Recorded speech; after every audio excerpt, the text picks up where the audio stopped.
दोस्तों, इस वीडियो में हम डिस्कशन करेंगे लिक्विडिटी स्वीप के बारे में।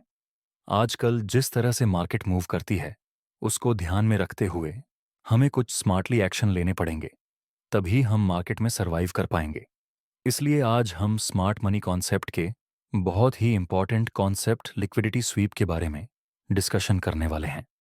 और इसी वीडियो में आगे में आपको लिक्विडिटी स्वीप की एक पावरफुल ट्रेडिंग स्ट्रेटजी भी शेयर करने वाला हूं। सबसे पहले ये समझते हैं कि लिक्विडिटी है क्या।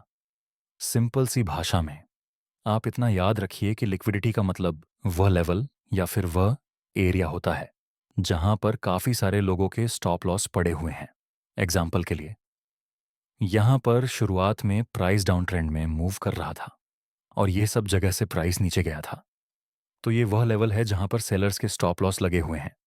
तो ये सब लेवल को हम लिक्विडिटी एरिया बोलते हैं।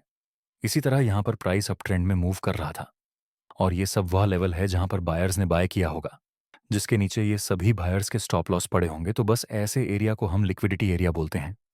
चलिए अब समझते हैं लिक्विडिटी स्वीप का मतलब क्या होता है।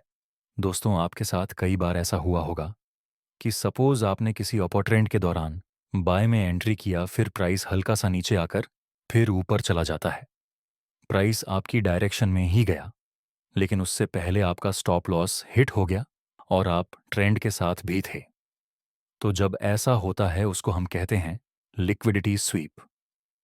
कई बार आपके दिमाग में ख्याल आता होगा कि शायद मार्केट को मेरे स्टॉप लॉस के बारे में पता था, शायद मार्केट जानबूझकर हर बार मेरा स्टॉप लॉस हिट करवाता है। लेकिन सच्चाई ये है कि मार्केट को आपके स्टॉप लॉस के बारे में नहीं पता। लेकिन जो बिग इन्वेस्टर्स होते हैं या फिर जो ऑपरेटर होते हैं, उनको आपके स्टॉप लॉस के बारे में पता होता है और वे जानबूझकर आपके स्टॉप लॉस हिट करवाते हैं। लेकिन सच ये है कि ऑपरेटर आपके दुश्मन नहीं है। ऑपरेटर को हम एफआई या फिर डीआईआई भी बोल सकते हैं, जो बड़े क्वांटिटी में ट्रेड एग्जीक्यूट करते हैं। वे सब लोग आपके दुश्मन नहीं हैं। उनको तो बस अपने ऑन ऑर्डर को फील करना होता है। मतलब इस जगह पर अगर ऑन ऑपरेटर को बाय में एंट्री करनी है और काफ़ी बड़ी क्वांटिटी में शेयर को एग्जीक्यूट करना है, एग्जाम्पल के लिए 5 लाख शेयर्स, तो उसको यहां पर एक साथ इतनी क्वांटिटी में बाय के ऑन ऑर्डर नहीं मिलेंगे। इसीलिए वे क्या करेंगे, वे लोग यहां पर लिक्विडिटी को स्वीप करेंगे। जिन लोगों ने यहां पर बाय में एंट्री की होगी, जैसे ही प्राइस नीचे आएगा वे सब लोग एग्जिट करेंगे और बायर्स का स्टॉप लॉस हिट हुआ, मतलब वह सेल ऑन ऑर्डर होगा। तो इस तरह से ऑन ऑपरेटर को लार्ज क्वांटिटी में सेलर्स मिल जाएंगे और उसका ऑन ऑर्डर फुलफिल हो जाएगा। चलिए अब एक डाउन ट्रेंड का एग्जाम्पल देखते हैं जिसमें लिक्विडिटी स्वीप हुई हो। यहां पर प्राइस डाउन ट्रेंड में मूव कर रहा था, उसके बाद प्राइस थोड़ा करेक्शन करता है और फिर एक बेरिश और कंफर्मेशन कैंडल का सिग्नल मिला, वह भी इस इंपॉर्टेंट रेजिस्टेंस लेवल के पास। अब काफी सारे लोग यहां पर सेल में एंट्री करेंगे। इसके बाद प्राइस थोड़ा सा ऊपर जाता है। अब यहां जिन जिन लोगों ने सेल किया होगा, उन सब लोगों का ई सेल हिट हो गया होगा। मतलब इस लेवल के पास जितनी भी लिक्विडिटी जमा हुई थी, वह सब स्वीप हो चुकी है और उसके बाद प्राइस एकदम ही तेजी से नीचे गिर जाता है। इस तरह से लिक्विडिटी स्वीप होती है। चलिए अब मैं वह स्ट्रेटजी सिखाता हूं जिसमें आप लिक्विडिटी स्वीप की हेल्प से ट्रेड कर पाएंगे। ये जो स्ट्रेटजी है वह स्टेप बाय स्टेप आपको फॉलो करनी पड़ेगी, इसलिए इसके एक भी स्टेप को आप मिस मत करना।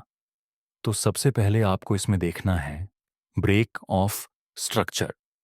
अब जिसको ब्रेक ऑफ स्ट्रक्चर के बारे में कोई आइडिया नहीं, उसको मैं शॉर्ट में ब्रेक ऑफ स्ट्रक्चर के बारे में समझा देता हूं। आपको पता होगा मार्केट कभी भी डायरेक्ट ऊपर नहीं जाएगा। प्राइस हमेशा जिग जैग लाइन में ऊपर जाएगी। प्राइस ऊपर जाएगा, नीचे आएगा, ऊपर जाएगा। इस तरह से प्राइस कभी भी एकदम से नीचे नहीं आएगा। प्राइस नीचे आएगा, ऊपर जाएगा, नीचे आएगा। इस तरह से प्राइस नीचे आएगा। जब प्राइस अपर ट्रेंड में मूव करता है, higher high and higher low की फॉर्मेशन में, तब आपको चेक करना है रिसेंट स्विंग हाई। जब प्राइस इस रिसेंट स्विंग हाई को ऊपर की तरफ ब्रेक कर देगा, तब इसको हम कहेंगे ब्रेक ऑफ स्ट्रक्चर। इसमें आपको ध्यान रखना है कि जब यह रिसेंट हाई ब्रेक हो तब लेवल के ऊपर कैंडल की क्लोजिंग होना ज़रूरी है। अगर विक से कैंडल क्लोज हो जाए तो इसको हम ब्रेक ऑफ स्ट्रक्चर नहीं कहेंगे। सेम उसी तरह जब डाउन ट्रेंड में प्राइस नीचे गिरेगा लोअर लो और लोअर हाई की स्ट्रक्चर में, तब आपको ध्यान देना है इस रिसेंट लोअर लो पर। जब ये रिसेंट लोअर लो ब्रेक हो जाएगा तब इसको हम कहेंगे ब्रेक ऑफ स्ट्रक्चर। इसमें भी कैंडल की क्लोजिंग होना ज़रूरी है। एग्जाम्पल के लिए यहाँ प्राइस अपर ट्रेंड में मूव कर रहा था जहाँ ये रिसेंट हाई है। नेक्स्ट प्राइस ने इस रिसेंट हायर हाई को ऊपर की तरफ ब्रेक कर दिया। सो ये हुआ break of structure. Next price थोड़ा सा नीचे आता है और ऊपर एक हायर हाई बनता है और आगे फिर से प्राइस ने ये हायर हाई को ऊपर की तरफ ब्रेक कर दिया। सो ये हुआ ब्रेक ऑफ स्ट्रक्चर। चलिए अब एक डाउन ट्रेंड का एग्जाम्पल देखते हैं। यहाँ पर भी प्राइस लोअर लो और लोअर हाई की स्ट्रक्चर में नीचे आ रहा था और फिर प्राइस ने इस रिसेंट लोअर लो को नीचे की तरफ ब्रेक कर दिया। तो ये हुआ break of structure. Next price थोड़ा सा ऊपर जाता है और नीचे एक लोअर लो बनता है। फिर से प्राइस ने ये लोअर लो को नीचे की तरफ ब्रेक कर दिया। तो इसको भी हम कहेंगे ब्रेक ऑफ स्ट्रक्चर। इस तरह से आपको ब्रेक ऑफ स्ट्रक्चर को चेक करना है। दूसरे स्टेज में आपको देखना है valid supply and demand zone. Supply zone वह होता है जहां से प्राइस एकदम ही तेजी से नीचे आया हो और डिमांड जोन वह होता है जहां से प्राइस एकदम तेजी से ऊपर गया हो। एग्जाम्पल के लिए यहां पर प्राइस डाउन ट्रेन में मूव कर रहा था और इस लेवल से प्राइस एकदम ही तेजी से ऊपर गया था। तो जहां से प्राइस ने ऊपर जाने की शुरुआत की उसकी प्रीवियस कैंडल का हाई और लो को मार्क करके हम एक जोन बना देंगे जिसको हम डिमांड जोन कहेंगे।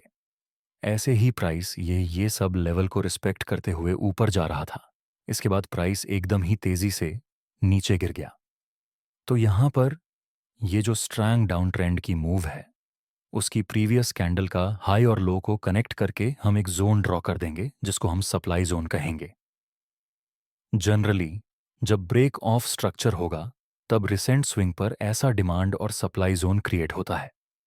हर बार आपको स्विंग पर सप्लाई डिमांड मिलेगा ये जरूरी नहीं, लेकिन मोस्ट ऑफ केस में supply and demand zone swing पर मिलेगा। और लास्ट पॉइंट है प्राइस ने लिक्विडिटी को स्विप किया होना चाहिए। चलिए इस पूरी स्ट्रेटजी को हम एक ही एग्जाम्पल से समझते हैं। यहां पर प्राइस अप ट्रेंड में मूव कर रहा है और फिर प्राइस इस रीसेंट स्विंग को ऊपर की तरफ ब्रेक करता है। लेकिन ध्यान से इस कैंडल पर गौर कीजिए। इस कैंडल में वीक बनाकर प्राइस ने इस लेवल को ऊपर की तरफ ब्रेक किया है। तो इस ब्रेक ऑफ स्ट्रक्चर को हम इनवैलिड कहेंगे। अब हमें वेट करना है कि अगर प्राइस इस कैंडल के हाई को ऊपर की तरफ ब्रेक कर दे तभी हम इसको वैलिड ब्रेक ऑफ स्ट्रक्चर कहेंगे। नेक्स्ट प्राइस थोड़ा सा करेक्शन करके ऊपर जाता है और इस कैंडल के हाई को ऊपर की तरफ ब्रेक कर दिया।